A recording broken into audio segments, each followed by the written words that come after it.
Sa kabila ng kaliwat ng mga clearing operations, ilang kalsada pa rin sa Benguet ang nananatiling sarado. Tuloy-tuloy pa rin kasi ang pagbagsak ng mga lupa at bato dahil sa pag-ulang dala ng habagat. Sa bayan ng Itogon, sarado pa rin sa mga motorista ang Goldfield at Carantes Road sa Barangay Poblasyon.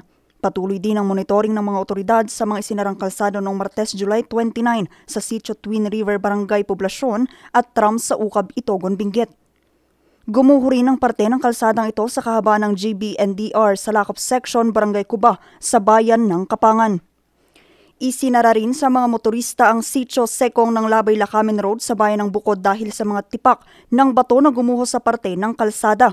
Nagpapatuloy rin ang clearing operation ng mga otoridad sa bayan ng Kabayan, partikular na sa Congressman Andres Acop Cusalan National Road sa Bakbakan, Suisoyan, Gusaran Section.